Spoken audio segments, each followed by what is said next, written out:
Volontaires ou martyrs de guerre, les Éthiopiens disent être prêts à tout pour défendre leur pays de la vague séparatiste.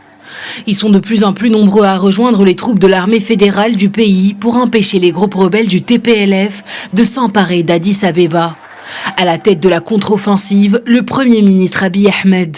Selon un média d'État, le Premier ministre éthiopien se serait rendu au front aux côtés de ses compatriotes.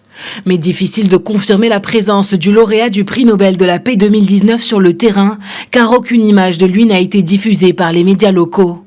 Des opérateurs radio de l'armée fédérale ont déclaré qu'il n'était pas possible de savoir exactement où se trouvaient Abiy Ahmed et ses troupes.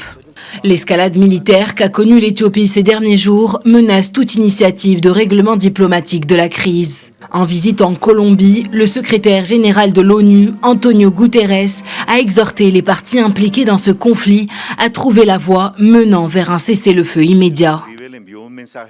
El proceso de paz de Colombia me inspira a ser hoy.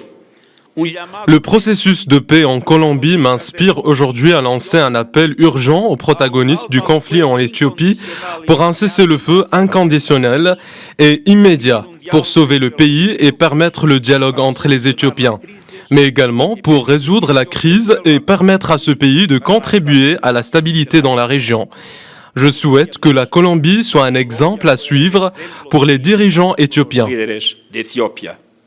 Alors que le TPLF a affirmé avoir pris contrôle de la ville de Shewatrobit, située à 220 km au nord-est d'Addis Abeba, le gouvernement continue d'affirmer que l'avancée du TPLF est exagérée. Addis Abeba dénonce même une couverture médiatique sensationnaliste.